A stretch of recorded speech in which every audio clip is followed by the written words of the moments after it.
Good morning भाई सभी को। जय भोगना। ठीक है बेटा। ओके बेटा, आज का टॉपिक स्टार्ट करते हैं, आज की क्लास को स्टार्ट करते हैं हम। तो पिछली क्लास में बेटा मैंने लास्ट में क्वेश्चन आपको दिया था। क्वेश्चन कुछ ऐसा था कि define haemolysis and plasmolysis.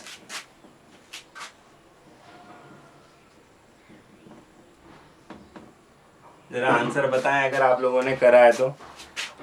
Haemolysis and plasmolysis एक क्वेश्चन पूछा था आप लोगों से। हेमोलिसिस बता दो भैया। ओके रश्मि, और किसी ने करा हेमोलिसिस एंड प्लाज्मोलिसिस?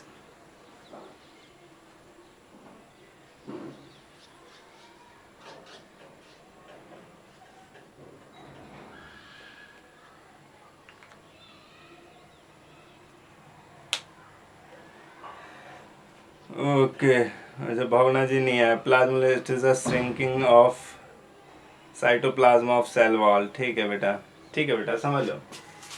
तो मैंने आपको कहा था बेटा, जो हेमोलिसिस एंड प्लाज्मोलिसिस वाला क्वेश्चन है, ये क्वेश्चन बिल्कुल एग वाले क्वेश्चन से रिलेटेड है, उसी के जैसा मिलता जुलता आंसर है। देखो होता क्या है कि अगर हम रेड ब्लड सेल की बात करें तो रेड ब्लड सेल के अंदर जो फ्लूइड्स पाए जाते हैं उनका जो कंसंट्रेशन होता है वो 0.9% NaCl सॉल्यूशन के इक्वल होता है। एक बार रिपीट कर रहा हूं कि अगर हम रेड ब्लड सेल की बात करें तो रेड ब्लड सेल की अंदर जो फ्लूइड्स पाए जाते हैं या से कहूँ जो भी स्पीसीज पाई जाती है उनका जो कंसंट्रेशन होता है वो 0.9% NaCl सॉल्यूशन के इक्वल होता है। अच्छा, एक चीज छोटी सी बात ये याद रखना, 0.9% NaCl सॉल्यूशन को बेटा सलाइन वाटर भी बोलते हैं।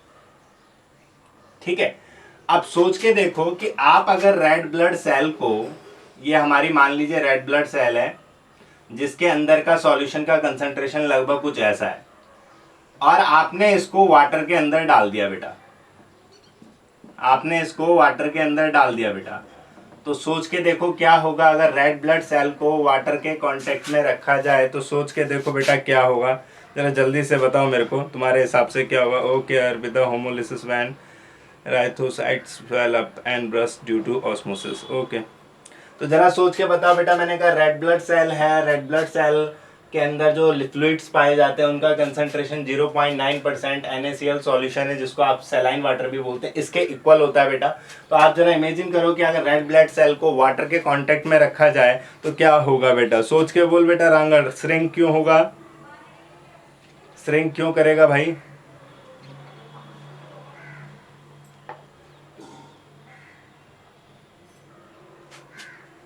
तो बेटा आप लोगों को याद हो इस केस में जो होता था, क्योंकि अंदर बेटा सॉल्यूशन है बेटा, आरबीसी के अंदर एक तरीके से सॉल्यूशन है और वाटर तेरे लिए बेटा सॉल्वेंट है।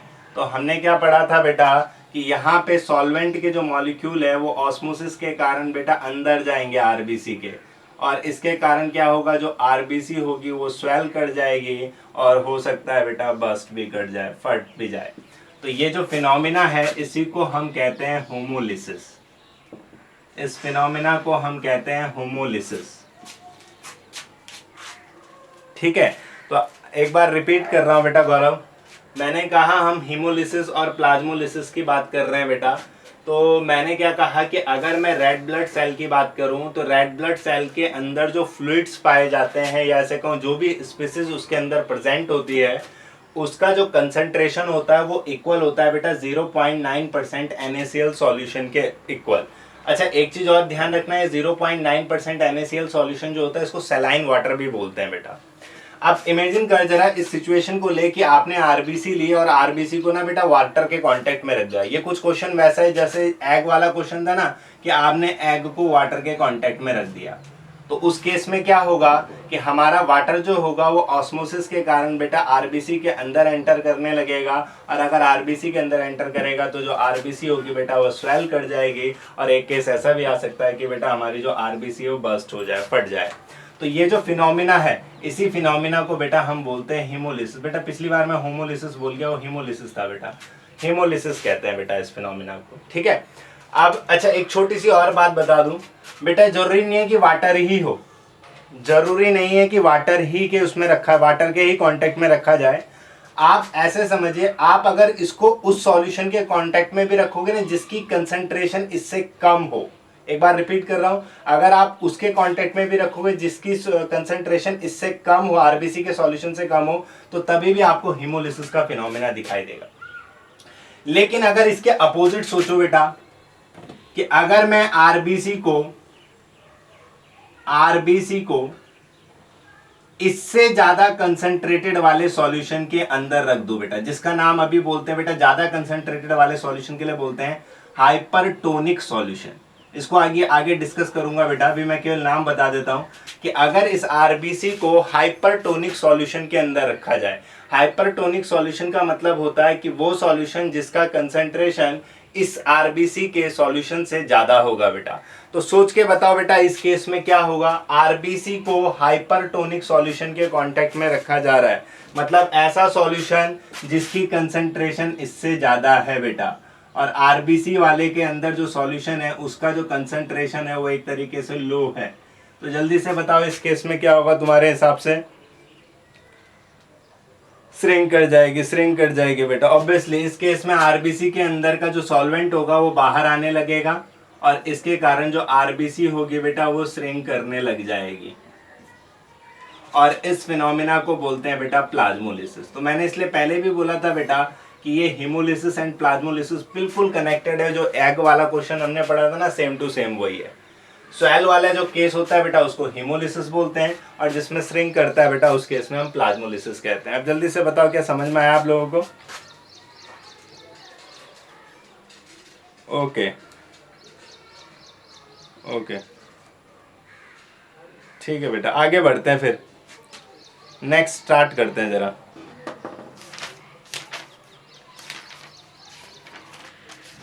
तो नेक्स्ट है बेटा, हेडिंग डाल लेना,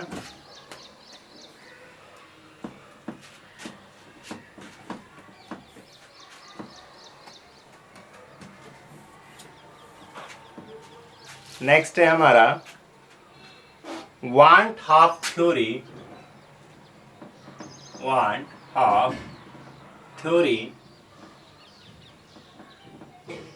फॉर dilute solution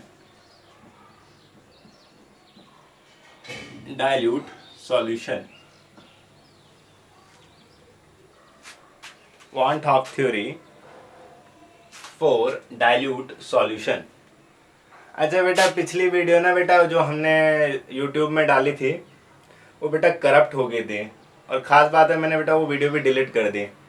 तो वो वीडियो अभी आपको YouTube में मिलेगी नहीं, बट मैं कोशिश करूंगा कि उस टॉपिक को दोबारा से बनाऊं और YouTube में डालूं बेटा, ठीक है?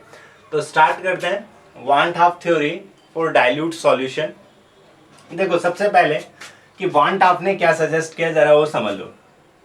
वांट हाफ ने कहा कि जो हमारे डाइल्यूट सॉल्यूशन होते हैं बेटा, डाइल्यूट सॉल्यूशन, उसके अंदर जो सॉल्यूट पार्टिकल हैं वो बिल्कुल गैस के पार्टिकल के जैसे बिहेवियर शो करते हैं, गैस पार्टिकल के जैसे बिहेवियर शो करते हैं। एक बार रिपीट कर रहा हूं कि वान हाफ ने क्या सजेस्ट किया बेटा, वान हाफ ने सजेस्ट किया कि जो हमारे डाइल्यूट सॉल्यूशन होते हैं, यानी जिसमें सॉल्यूट की अमाउंट बहुत कम होती है बेटा, तो ये पाया जाता है कि डाइल्यूट सॉल्यूशन के अंदर जो सॉल्यूट पार्टिकल का बिहेवियर होता है वो बिल्कुल गैसेस पार्टिकल के बिहेवियर के जैसे होता है।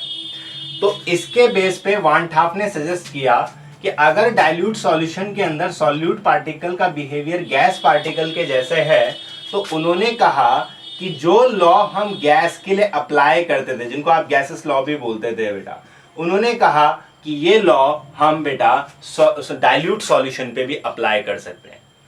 बस इतना सा डिफरेंस होगा कि जैसे हम गैस लॉ पढ़ते थे ना, तो गैस लॉ में हम प्रेशर ऑफ गैस पढ़ते थे, प्रेशर ऑफ गैस मतलब गैस के प्रेशर को लेते थे। उन्होंने कहा बस यहाँ पे हम डाइल्यूट सॉल्यूशन के केस में प्रेशर ऑफ गैस को रिप्लेस कर देंगे by osmotic pressure. For example इसको आप ऐसे समझो, जैसे याद करो आपने पढ़ा था चार्ल्स लॉ गैस के लिए। तो चार्ल्स लॉ कहता था बेटा P प्रोपोर्शनल टू T, यानी pressure of gas is directly proportional to temperature.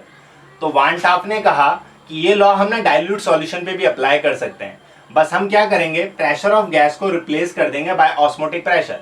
मतलब यहां से P को रिप्लेस कर दिया बाय पाई, यानी osmotic pressure is directly proportional to Kelvin temperature, और इसको बोला जाता है बेटा चार्ल्स वान हाफ लॉ। एक और बार समझो, फॉर एग्जांपल जैसे एक और बार रिपीट करता हूं, आपने बायल्स लॉ पढ़ा था बेटा। बायल्स लॉ कहता था P प्रोपोर्शनल टू 1/V, यानी कि pressure of gas is inversely proportional to the volume of gas. तो इसने क्या कहा वान हाफ ने, कि बस इस प्रेशर ऑफ गैस को रिप्लेस कर दो बाय ऑस्मोटिक प्रेशर। अगर मैं डाइल्यूट सॉल्यूशन के लिए इस लॉ को लिखूं तो पाई प्रोपोर्शनल टू, बस बेटा मेरे पास हो जाएगा 1/V, और इस केस में हम इसको बोलेंगे बेटा बायल वान हाफ लॉ। एक बार रिपीट कर रहा हूं, मेरी बात को समझना, अगर नहीं समझ में आए तो बताना बेटा, ठीक है। मैंने क्या कहा कि जो वान हाफ था, वान हाफ ने कहा बेटा जो हमारे डाइल्यूट सॉल्यूशन होते हैं, इन डाइल्यूट सॉल्यूशन के अंदर सॉल्यूट पार्टिकल का बिहेवियर बिल्कुल गैसेस पार्टिकल के जैसे होता है। तो इस बेस पे उन्होंने कहा कि गैस के लिए हम जो गैस लॉ अप्लाई करते हैं, ठीक उसी तरीके से हम ये लॉ डाइल्यूट सॉल्यूशन के लिए भी अप्लाई कर सकते हैं।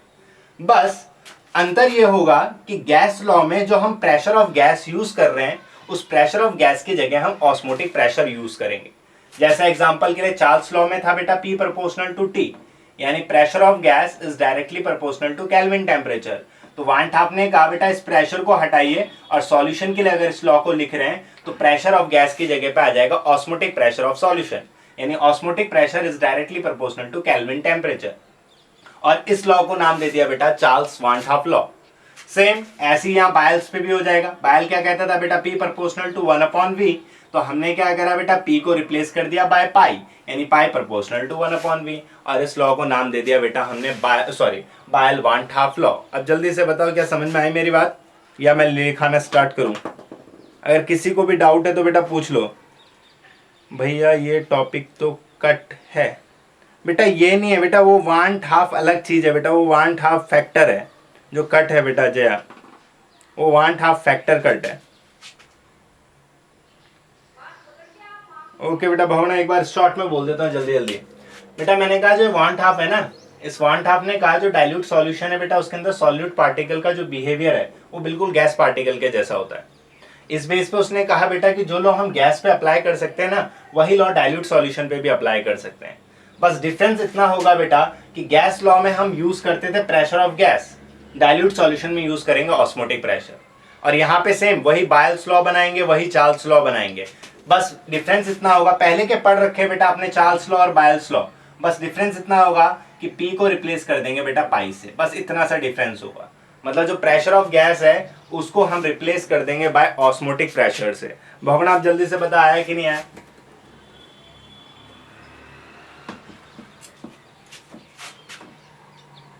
बेटा डाइल्यूट सॉल्यूशन वो होता है जिसमें सॉल्यूट की अमाउंट बहुत ही कम हो बेटा, 5% से भी कम।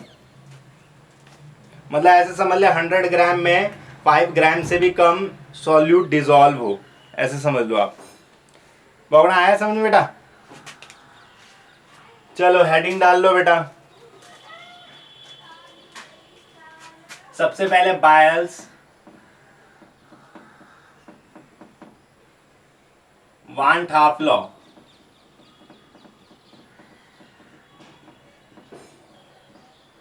तो लिखना बेटा मेरे साथ, at constant temperature, at constant temperature, at constant temperature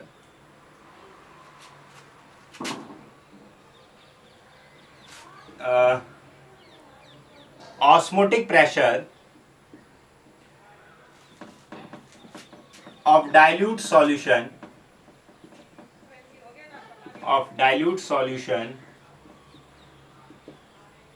is directly proportional to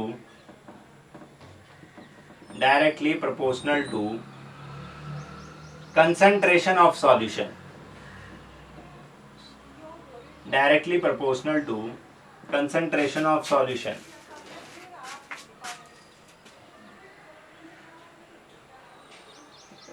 concentration of solution, यानी नेक्स्ट लाइन में पाई प्रोपोर्शनल टू C, ब्रैकेट में लिख देना एट कांस्टेंट टेम्परेचर।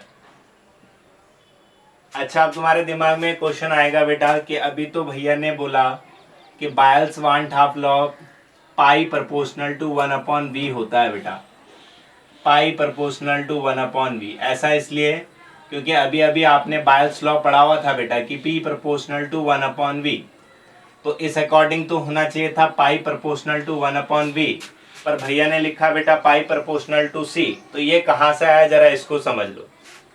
ये कहाँ से आया, आप लोगों को याद करो बेटा, मैं कई बार बोल चुका हूँ बेटा कि अगर वॉल्यूम इंक्रीज करता है बेटा, सॉल्यूशन का वॉल्यूम इंक्रीज करता है, तो इसका सीधा सीधा मतलब होता है कि कंसंट्रेशन डिक्रीज कर रहा है। या आप इसको ऐसे समझ लो बेटा, जैसे आपने मोलैरिटी का फॉर्मूला पढ़ा हो, यानी मोलर कंसंट्रेशन का फॉर्मूला पढ़ा हो, तो आपने मोलर कंसंट्रेशन के फॉर्मूले में देखा होगा N अपॉन V, देखा होगा वॉल्यूम बेटा नीचे होता है। तो थोड़ी देर के लिए समझ लो, ये मोलर कंसंट्रेशन को बेटा मैंने C से लिखा है, और यहां से आपको सीधा सीधा दिखाई दे रहा होगा C जो है वो इनवर्सली प्रोपोर्शनल है बेटा V का, C जो है इनवर्सली प्रोपोर्शनल है 1/v का। तो नोट करो बेटा pi proportional to 1/v, C proportional to 1/v, तो मैंने यहां से लिख दिया बेटा पाई प्रोपोर्शनल टू C।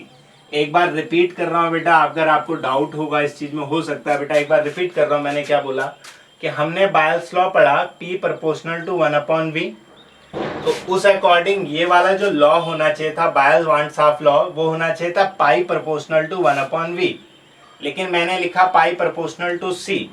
तो ये कहां से लिखा वो समझा रहा हूं बेटा, क्योंकि आप लोग याद करो बेटा, आपने मोलर कंसंट्रेशन का फॉर्मूला पढ़ा है, मोलर कंसंट्रेशन होता है N/v बेटा। तो मोलर कंसंट्रेशन को मैंने डिनोट कर दिया C से बेटा, तो आपको सीधा सीधा दिखाई दे रहा होगा C is inversely proportional to V, C is inversely proportional to V। तो नोट करो बेटा, यहाँ पाई प्रोपोर्शनल टू 1/v है, यहाँ C प्रोपोर्शनल टू 1/v है, तो यानी पाई प्रोपोर्शनल टू क्या हो जाएगा C। तो इसके बेस पर मैंने लिख दिया बेटा पाई प्रोपोर्शनल टू C। जरा बताना ये वाली बात समझ में आई, पाई प्रोपोर्शनल टू C कैसे लिखा? रंगन क्या समझ में नहीं आया बेटा? ना लिखा है आपने कुछ? ओके बेटा, डाउट रहता है ना, पूछ लिया करो बस। तो इसको जल्दी से लिख लेते हैं। तो पाई प्रोपोर्शनल टू C लिख लो, या नेक्स्ट लाइन में आप ऐसे भी कर सकते हो बेटा पाई प्रोपोर्शनल टू 1/v, और करके ऐसे भी लिख सकते हो। सेकेंड लॉ लिखना, Charles van't Hoff law, Charles van't Hoff law.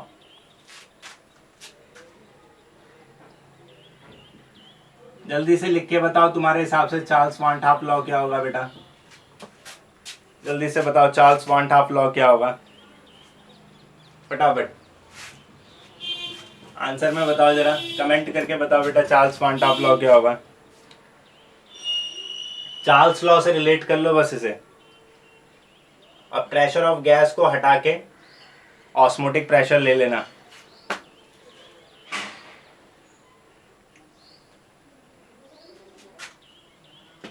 Charles van't Hoff law,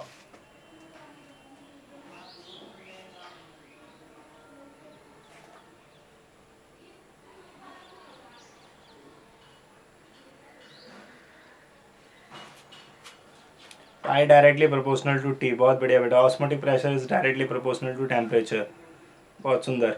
pi directly proportional to T, pi is directly proportional to T, बहुत बढ़िया बेटा। एक चीज ध्यान रखना, बस टेम्परेचर मत बोलना बेटा, केल्विन टेम्परेचर बोलना है। याद रखना जो डायरेक्टली प्रोपोर्शनल होगा वो केल्विन टेम्परेचर के होगा। तो लिख लीजिए जरा जल्दी से, at constant concentration comma osmotic pressure of dilute solution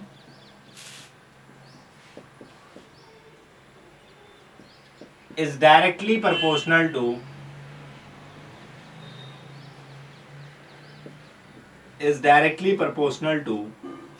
Kelvin temperature, या एब्सोल्यूट टेम्परेचर भी लिख सकते हो बेटा। या तो केल्विन टेम्परेचर लिख लेना या एब्सोल्यूट टेम्परेचर लिख देना।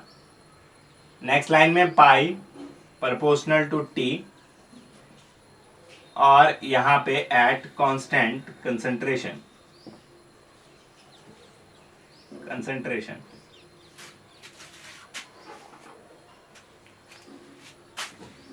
नेक्स्ट लाइन में हेडिंग डालना वांट हाफ इक्वेशन।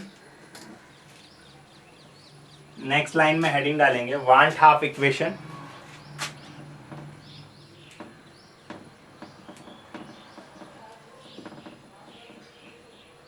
तो वांट हाफ इक्वेशन क्या है बेटा, जैसे आपको याद हो 11th क्लास में आपने आइडियल गैस इक्वेशन बनाई थी, तो उसके लिए आप क्या करते थे, जो आपके गैस लॉ थे, मतलब फॉर एग्जांपल जैसे बायल्स का लॉ था, चार्ल्स लॉ था, एवोगाड्रोस लॉ था, तो आप क्या करते थे, उनको उसको निकालने के लिए इन लॉस को कंबाइन कर देते थे और उनको कंबाइन करने से जो इक्वेशन मेरे पास निकल के आती थी उसको आप कहते थे आइडियल गैस इक्वेशन। तो ठीक इसी तरीके से यहां पे भी आप वांट हाफ इक्वेशन निकालोगे और इसको निकालने के लिए आप बायल वांट हाफ लॉ और चार्ल्स वांट हाफ लॉ दोनों को कंबाइन कर दोगे।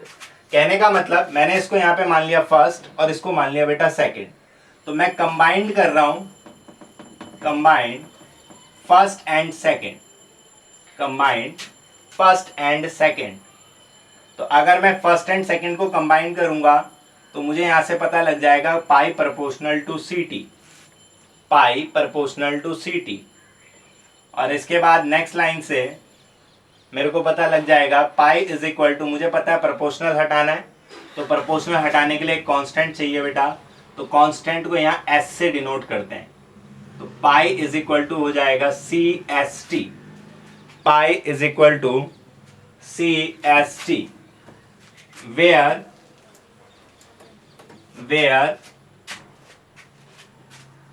S is where S is solution constant।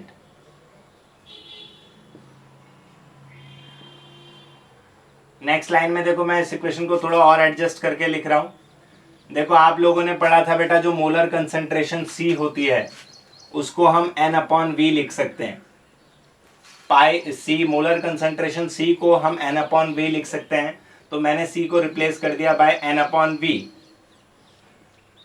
तो नेक्स्ट लाइन में इक्वेशन बन गई बेटा pi V is equal to N S T, pi V is equal to N S T, यानी कुछ इस तरीके से होगी P V is equal to N R T, जो आपने आइडियल गैस इक्वेशन पढ़ी थी सेम उसी तरीके से बेटा। तो यहाँ पे P यानी प्रेशर ऑफ गैस को बस रिप्लेस कर दिया गया बेटा ऑस्मोटिक प्रेशर से, और जो R गैस कांस्टेंट होता था उसको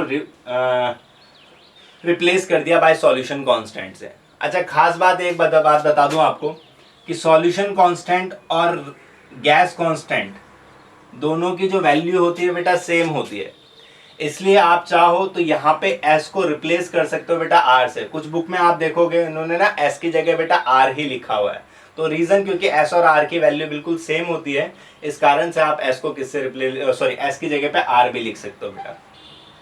फिर से थोड़ा सा इस इक्वेशन को और एडजस्ट कर लेता हूं बेटा। तो दो फॉर्मूले निकाल दिए मैंने। अब याद करो हमारे पास n is equal to W upon molar mass होता था बेटा, W अपॉन M, n की जगह पे मैंने रख दिया, तो मेरे पास हो गया pi V is equal to W upon M S T. तो यहां से मैं इसको ऐसे भी लिख सकता हूं pi is equal to W S T upon M V. और एक बार फिर से नोट करो बेटा, ध्यान से देखो कि यहाँ पे ये जो m आ चुका है वो आ चुका है बेटा मोलर मास ऑफ सॉल्यूट। कहने का मतलब कि इस मेथड से हम सॉल्यूट के मोलर मास को डिटरमाइन कर सकते हैं। मैं पहले भी बोल चुका हूँ जितनी भी हमारी कॉलिगेटिव प्रॉपर्टी है सबकी खास बात ये होगी कि इन सब से हम मोलर मास ऑफ सॉल्यूट को कैलकुलेट कर सकते हैं बेटा। तो जल्दी से बताओ क्या ये चीज़ समझ में आया, वांट हाफ इक्वेशन कैसे निकाली, या रिपीट करना है कुछ चीज़?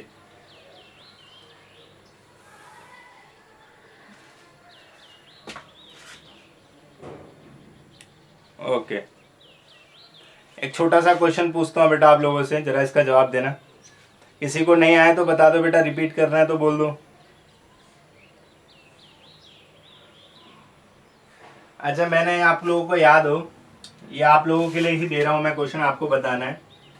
क्वेश्चन ये है कि osmotic pressure is colligative property.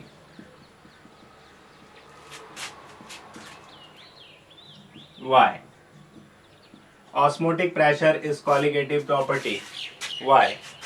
जल्दी से इसका आंसर बताएं जरा, अभी तक हमने करा नहीं बेटा ये क्वेश्चन।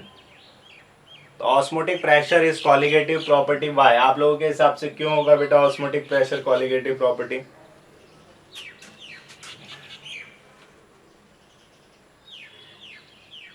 जरा सोच के बताएं कि ऑस्मोटिक प्रेशर को कॉलिगेटिव प्रॉपर्टी में क्यों रखा गया बेटा।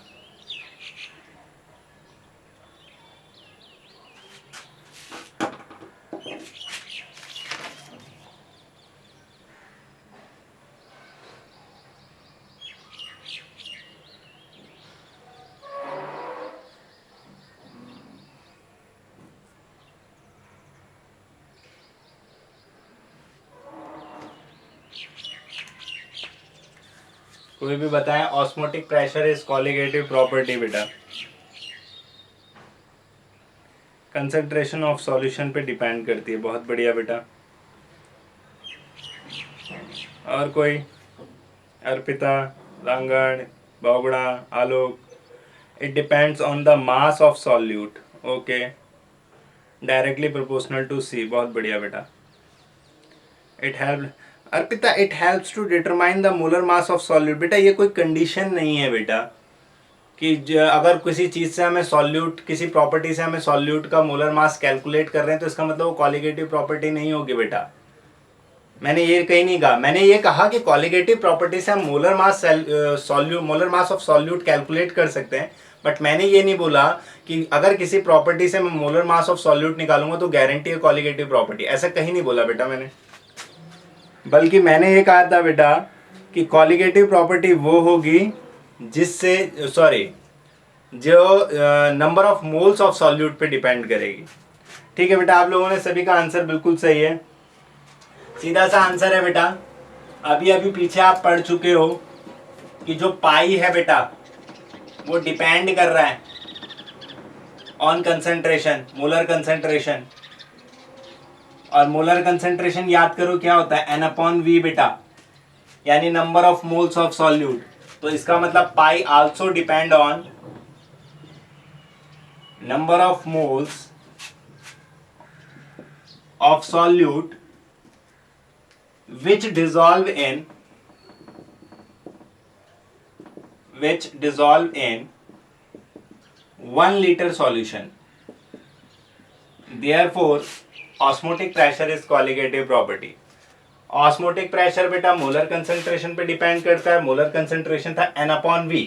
N मतलब बेटा नंबर ऑफ मोल्स, इसका सीधा सीधा मतलब है number of moles of solute पे डिपेंड कर रहा है, इसलिए हमने इसे कहा कि ये एक कॉलिगेटिव प्रॉपर्टी है बेटा। चलो नेक्स्ट हेडिंग, नेक्स्ट क्वेश्चन करते हैं इस ऑस्मोटिक प्रेशर से रिलेटेड, और फिर मैं आपसे एक क्वेश्चन पूछूंगा बेटा, उसका आंसर आपने देना है। तो नेक्स्ट क्वेश्चन जो मैं लिख रहा हूं, पहले इसको लिख लेना और फिर उस पे बेस में एक क्वेश्चन पूछूंगा, आपको उसका जवाब देना है। क्वेश्चन कुछ ऐसा है, define isotonic, hypotonic and hypertonic solution. Define isotonic, hypotonic and hypertonic solution. मैं इसको एक्सप्लेन कर रहा हूं, समझा रहा हूं, आप लोगों को लिखना खुद है और फिर इस पे एक क्वेश्चन पूछूंगा, उसका जवाब आपको देना है बेटा। ठीक है, तो सबसे पहले बात करते हैं आइसोटोनिक सॉल्यूशन क्या होता है बेटा। तो मान लो बेटा अगर आपके पास दो सॉल्यूशन है, सॉल्यूशन फर्स्ट और सॉल्यूशन सेकंड,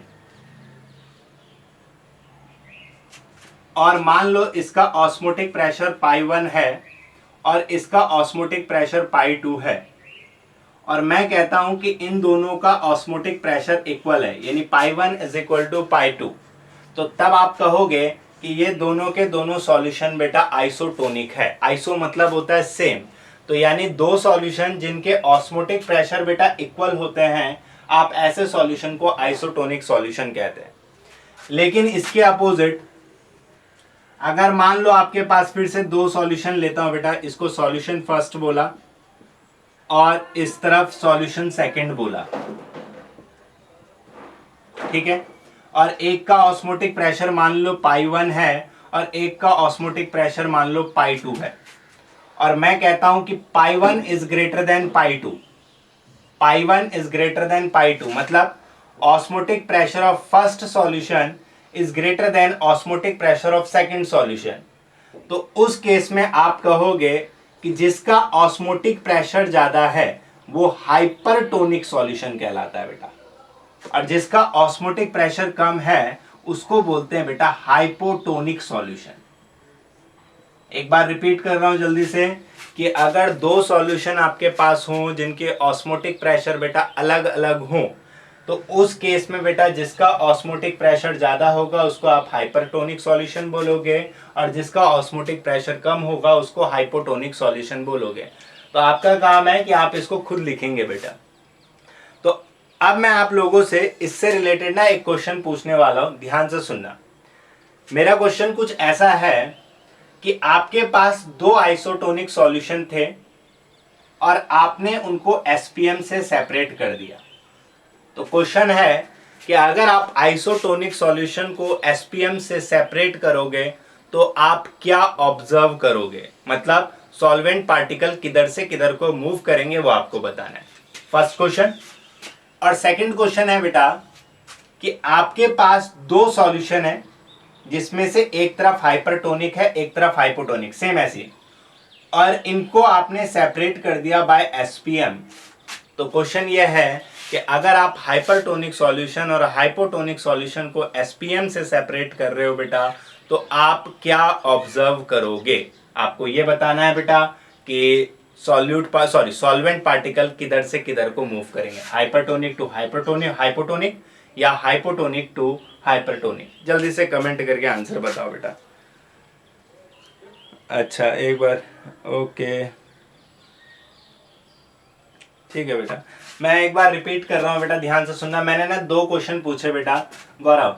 मैंने एक बीकर लिया बेटा और इस बीकर को ना एसपीएम से सेपरेट कर दिया बेटा, एसपीएम से सेपरेट कर दिया। अब मैंने इसके दोनों तरफ एक एक सॉल्यूशन फिल कर लिया, लेकिन खास बात बेटा दोनों सॉल्यूशन ना आइसोटोनिक सॉल्यूशन है। तो मेरा क्वेश्चन यह है कि अगर आइसोटोनिक सॉल्यूशन को आपने सेपरेट किया बाय एसपीएम, तो आप उस केस में क्या ऑब्जर्व्ड करोगे। कहने का मतलब आपको यह बताना है कि सॉल्वेंट पार्टिकल किधर से किधर किधर को मूव करेंगे। और सेकंड क्वेश्चन मैंने आपसे पूछा कि अगर मान लो आपने हाइपरटोनिक एंड हाइपोटोनिक दोनों को सेपरेट किया बाय एसपीएम, मतलब एक तरफ आपने भर दिया बेटा हाइपरटोनिक और एक तरफ भर दिया हाइपोटोनिक और उसको सेपरेट कर दिया बाय एसपीएम, तो आपको बताना है आप क्या ऑब्जर्व करोगे। कहने का मतलब कि सॉल्वेंट के पार्टिकल किधर को मूव करेंगे बेटा। दो क्वेश्चन, पहला तो बेटा आइसोटोनिक वाला आंसर दो बेटा, फर्स्ट पहले आइसोटोनिक वाला दे दो मुझे।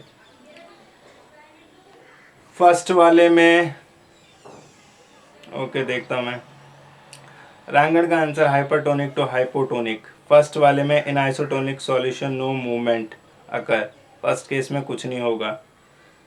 ठीक है बेटा, फर्स्ट वाला तो सबने सही बताया कि फर्स्ट वाले केस में क्योंकि आपके पास दोनों तरफ आइसोटोनिक सॉल्यूशन है तो इसलिए कोई भी मूवमेंट नहीं होगा। आइसोटोनिक वाले, अब सेकंड वाले क्वेश्चन का आंसर बताओ जरा, एक बार फिर से कमेंट कर लो बेटा जरा सेकंड वाले के लिए, सेकंड वाले क्वेश्चन के लिए एक बार फिर से कमेंट कर दो बेटा जल्दी से, सबके सब।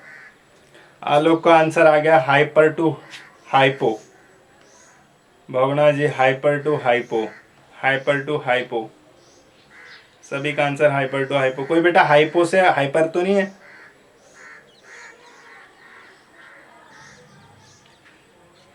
हाइपर टू है रश्मि, और अर्पिता, जया बेटा, दीपिका, आंसर दो बेटा जल्दी से।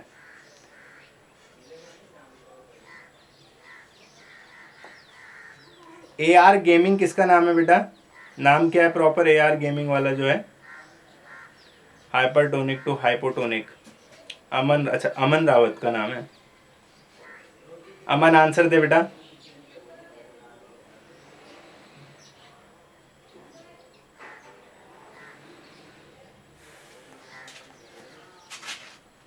ओके बेटा। अच्छा मैं एक बार फिर से हिंट देता हूँ, तो जरा फिर सोच के बताना कि आपका आंसर सही है कि नहीं है। देखो ध्यान से सुनना बेटा, ठीक है। हमने जो ऑस्मोसिस की डेफिनेशन पढ़ी है बेटा, वो कंसंट्रेशन के बेस पे पढ़ी है, ठीक है। ध्यान से सुनना। तो ऑस्मोसिस की डेफिनेशन कुछ ऐसे थी कि अगर मेरे पास लो कंसंट्रेटेड सॉल्यूशन है और एक तरफ हाई कंसंट्रेटेड सॉल्यूशन है, तो मैंने पढ़ा है कि लो कंसंट्रेशन से हाई कंसंट्रेशन की तरफ सॉल्वेंट पार्टिकल मूव करते हैं। इस चीज को दिमाग में रखो। सेकंड चीज, अभी अभी आपने ये भी पढ़ा, pi is directly proportional to C. मतलब सीधा सीधा अगर प्रेशर ऑस्मोटिक प्रेशर इंक्रीज करता है तो कंसंट्रेशन भी इंक्रीज करती है बेटा, और अगर ऑस्मोटिक प्रेशर डिक्रीज करता है तो कंसंट्रेशन भी डिक्रीज करती है। तो जरा इन दो पॉइंट्स को दिमाग में रखो और सेकंड क्वेश्चन का आंसर जरा दोबारा से देने की कोशिश करो बेटा। अब सोच के बताओ, क्या हाइपरटोनिक टू हाइपोटोनिक ही रहेगा? चेंज तो नहीं होगा बेटा? रांगण जी, hypo to hyper,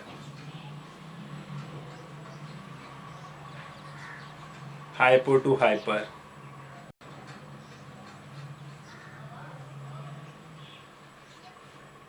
Aman Rawat answer दे बेटा, कहाँ रह गया तू? तेरा आंसर नहीं आ रहा बेटा।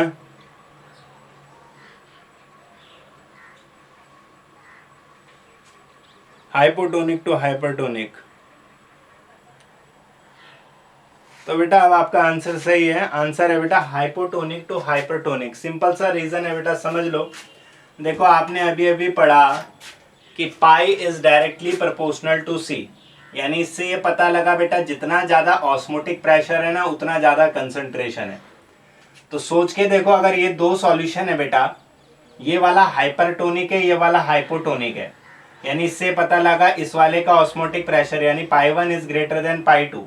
तो जरा सोच के देखो, अगर मान लो हाइपर वाले की कंसंट्रेशन C1 है, हाइपो वाले की कंसंट्रेशन C2 है, मान लो, तो इस लॉजिक को लगाओ, क्योंकि पाई प्रोपोर्शनल टू C है, अगर इस लॉजिक को लगाओगे तो इससे पता लगेगा C1 is greater then C2। तो इससे क्या पता लगा बेटा, जो हाइपरटोनिक वाला है वो हाई कंसंट्रेटेड होता है हमेशा, और जो हाइपो वाला होता है वो लो कंसंट्रेटेड होता है बेटा। तो अपने आप लगा लो बेटा, जो सॉल्वेंट पार्टिकल होंगे वो लो से हाई की तरफ जाएंगे। तो बेटा याद रखना, ऑस्मोटिक प्रेशर के केस में भी याद रखना, कम ऑस्मोटिक प्रेशर वाले से हमेशा ज्यादा ऑस्मोटिक प्रेशर वाले की तरफ जाता है। तो समझ में आ गया क्या सभी को? आगे बढ़े नहीं तो। ओके बेटा, एक क्वेश्चन और देता हूं, जरा इस क्वेश्चन का आंसर बताएं, आगे बढ़े। ओके बेटा, तो एक क्वेश्चन और आप लोगों के लिए। ये आपका चैप्टर लगभग हो गया बेटा खत्म, बाकी इसके आगे का है ना कट चुका है बेटा आपका सीबीएसई सिलेबस में। इसके आगे के जितने भी टॉपिक है वो हटा दिए गए हैं, ठीक है। तो मैं कोशिश करूंगा कि उनको यूट्यूब में रिकॉर्ड करके डालूं। अगर आपको पढ़ना होगा तो उनको वहां पे जाके पढ़ लेना, बट यहाँ लाइव क्लासेस में उनको नहीं पढ़ाऊंगा बेटा, जो आपका सिलेबस में से हट गया है, ठीक है। और अगर आपको पढ़ना होगा तो उसे यूट्यूब से पढ़ लेना, थोड़ा टाइम लगेगा उसे बनाने में। चलो एक और क्वेश्चन करते हैं। अच्छा, क्वेश्चन है, out of these out of the following solution which has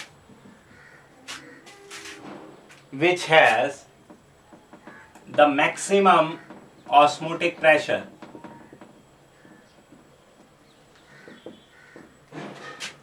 number 1 1 m urea, number 2 1m AlCl3 यानी aluminium chloride, and third 1m KCl। तो जरा जल्दी से आंसर बताएं। ओके बेटा, न्यूमेरिकल समझाऊंगा बेटा, इसके बाद स्टार्ट करेंगे। न्यूमेरिकल आज ये खत्म हो जाएगा ना टॉपिक, तब इसके बाद न्यूमेरिकल स्टार्ट करेंगे। चैप्टर खत्म हो गया है आपका ये। तो जरा सा जल्दी से आंसर दो बेटा। तीन वो है हमारे पास सॉल्यूशन, यूरिया, AlCl3, KCl। खास बात, तीनों की मोलर कंसंट्रेशन सेम है। तो आपको बताना है कि इनमें से किसका मैक्सिमम ऑस्मोटिक प्रेशर होगा, या फिर आप ये भी बोल सकते हैं बेटा क्या सभी के ऑस्मोटिक प्रेशर सेम होंगे। जल्दी से मुझे आंसर बताओ, जो भी तुम समझते हो।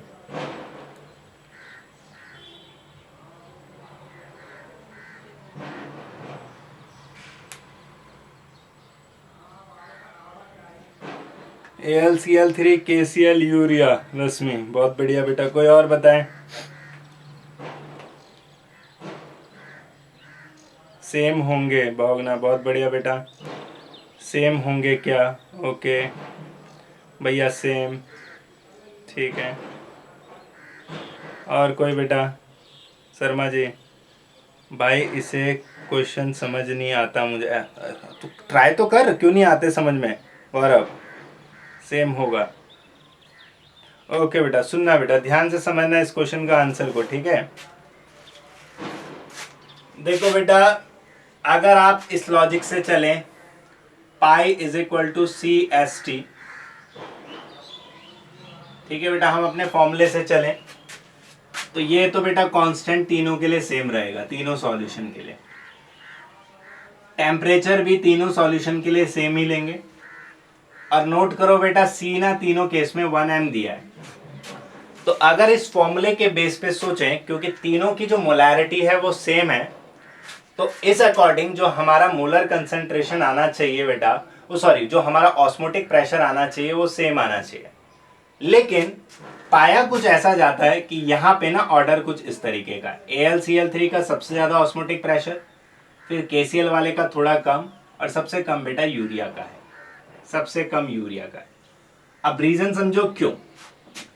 उसका रीजन ये है कि मैंने आपको पहले ही बोला था बेटा कि osmotic pressure is a colligative property. अगर ये कॉलिगेटिव प्रॉपर्टी है, it means it depend on number of particle of solute. ये सॉल्यूट के नंबर ऑफ पार्टिकल पे डिपेंड करती है बेटा। अब खास बात, अगर AlCl3 और KCl की बात करूं बेटा, तो ये दोनों के दोनों आयनिक कंपाउंड है। अगर ये आयनिक कंपाउंड है तो इसका मतलब ये आयंस में डिसोशिएट होते होंगे, और अगर आयन में डिसोशिएट होंगे तो यानी नंबर ऑफ पार्टिकल ना इंक्रीज कर जाते होंगे। तो इसका मतलब ये होगा कि इन दोनों का ऑस्मोटिक प्रेशर गारंटी यूरिया से ज्यादा होगा, क्योंकि यूरिया बेटा नॉन आयनिक है। अगर नॉन आयनिक है तो मतलब ये डिसोशिएट नहीं होता होगा। अगर ये डिसोशिएट नहीं होता होगा तो इसका मतलब सीधा सीधा इसमें लेस नंबर ऑफ पार्टिकल है, इसलिए इसका ऑस्मोटिक प्रेशर सबसे कम होगा बेटा। लेकिन AlCl3 और KCl आयनिक सॉलिड होने के कारण बेटा वाटर के अंदर डिसोशिएट होते हैं, और वाटर के अंदर डिसोशिएट होने का मतलब यह है कि नंबर ऑफ आयंस देंगे तो जिससे नंबर ऑफ पार्टिकल इंक्रीज हो जाएंगे। इसलिए इतना तो कंफर्म है इन दोनों का इससे ज्यादा है। अब क्वेश्चन ये उठता है कि AlCl3 का KCl से क्यों ज्यादा है। तो इसको ब्रेक करके देख लो बेटा। AlCl3 को ब्रेक करोगे तो ये हो जाएगा Al3 positive plus 3Cl negative. KCl को ब्रेक करोगे तो ये हो जाएगा K positive plus Cl negative.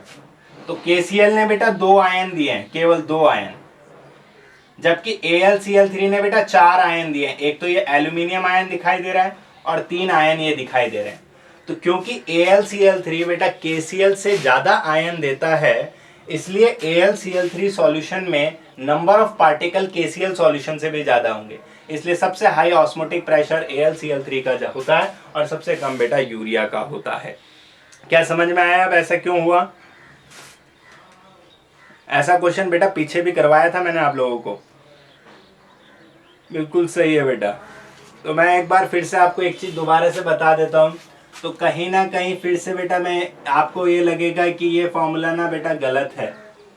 तो मैं एक बार फिर से, मैंने पीछे भी एक बार ये बात बोली थी, एक बार दोबारा से रिपीट कर रहा हूँ बेटा कि ये वाले जो फॉर्मूले हैं ना आप केवल तब यूज कर सकते हैं बेटा जब हमारा सॉल्यूट ना आइडियल रहता है। आइडियल मतलब ना तो डिसोशिएट हो और ना ही एसोशिएट हो।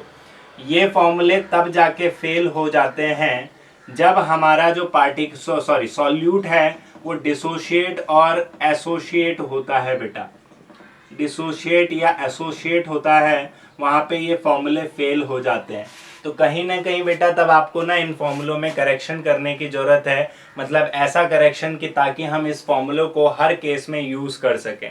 तो वो ना अगले टॉपिक्स में थे जो कि अब ना आपके कट चुके हैं, बट मैं उनको ना यूट्यूब में डालने की कोशिश करूंगा, तब आप वहां पे जाके पढ़ लेना अगर आप पढ़ना चाहोगे तो, नहीं तो यहीं पे आपका खत्म हो चुका है बेटा। ठीक है, क्या समझ में आ गया ना सभी को? अब एक लास्ट क्वेश्चन, या हो ही गया, खत्म हो गया हमारे सारे क्वेश्चंस। किसी का कोई डाउट्स हो तो पूछ लो।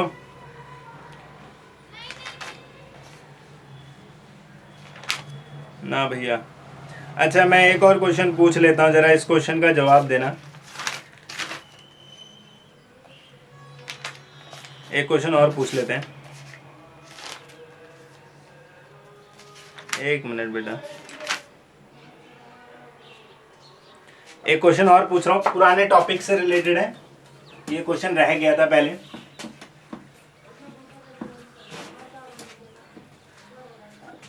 क्वेश्चन कैसे कुछ ऐसा है कि two liquid A and B boil at 145 degree centigrade and 190 degree centigrade respectively. Which of them has high vapor pressure? Question कुछ ऐसा है कि आपके पास दो लिक्विड हैं जिनके बॉइलिंग पॉइंट आपको गिवन है। ए का बॉइलिंग पॉइंट 145 है बेटा, ए का बॉइलिंग पॉइंट 145 डिग्री सेंटीग्रेड है, और बी का बॉइलिंग पॉइंट आपका बेटा कितना है 190 डिग्री सेंटीग्रेड। तो क्वेश्चन पूछा है बेटा दोनों में से किसका वेपर प्रेशर ज़्यादा होगा, ए का बी से ज़्यादा होगा या फिर बी का ए से ज़्यादा होगा? जल्दी से सोच के बताएं जरा। आपको बस बॉइलिंग पॉइंट गिवन है, बॉइलिंग पॉइंट के बेस पे आपको बताना है दोनों में से किसका वेपर प्रेशर ज़्यादा होगा। अच्छा आगे क्वेश्चन कंप्लीट कर लेना। At 80 degree centigrade, same temperature पे, कहने का मतलब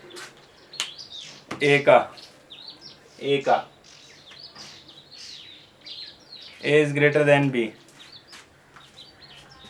ए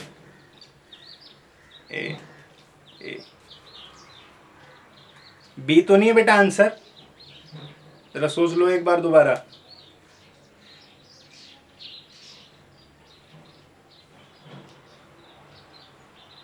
अच्छा ए का क्यों ज्यादा होगा, रीजन बताना जरा।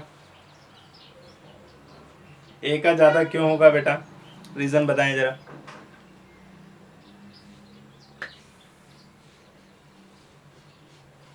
आप लोगों ने ए आंसर दिया है, किस आधार पे दिया है?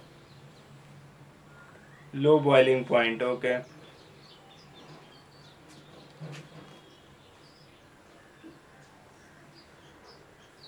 Vapour pressure is directly proportional to temperature. बस मैं एक छोटी सी बात बताता हूँ बेटा। देखो आपने बोला vapour pressure is directly proportional to temperature बेटा, तो ये चीज ना बेटा बॉइलिंग पॉइंट दी है। अगर तू इसके हिसाब से बोल रही है वेपर, अगर बॉइलिंग पॉइंट के हिसाब से आप सोच रहे हो मेरे हिसाब से, तो इस अकॉर्डिंग तो वेपर प्रेशर बेटा इसका बॉइलिंग पॉइंट ज्यादा होना चाहिए बेटा। सॉरी 190, बी का बॉइलिंग पॉइंट 190 है तेरे हिसाब से, तो 190 अगर बी का ज़्यादा है तो उसका मतलब, तो अगर आपने कहा vapour pressure is directly proportional to temperature, अगर मैं सही बात समझ पा रहा हूँ तो इस अकॉर्डिंग तो तेरे हिसाब से रश्मि बी का ज़्यादा होना चाहिए क्योंकि बी का बॉइलिंग पॉइंट ज़्यादा है। पर मैं आपको एक छोटी सी बात बता दूं बेटा, यहाँ पे ना क्वेश्चन पूछा गया है एट 80 डिग्री सेंटीग्रेड, मतलब ए का टेम्परेचर भी 80 डिग्री सेंटीग्रेड और बी का टेम्परेचर भी 80 डिग्री सेंटीग्रेड है। बॉइलिंग पॉइंट कम होगा तो वेपर प्रेशर इंक्रीज होता है एट 80 डिग्री सेंटीग्रेड। बस सीधी सीधी बात है बेटा, आप सभी का आंसर सही है।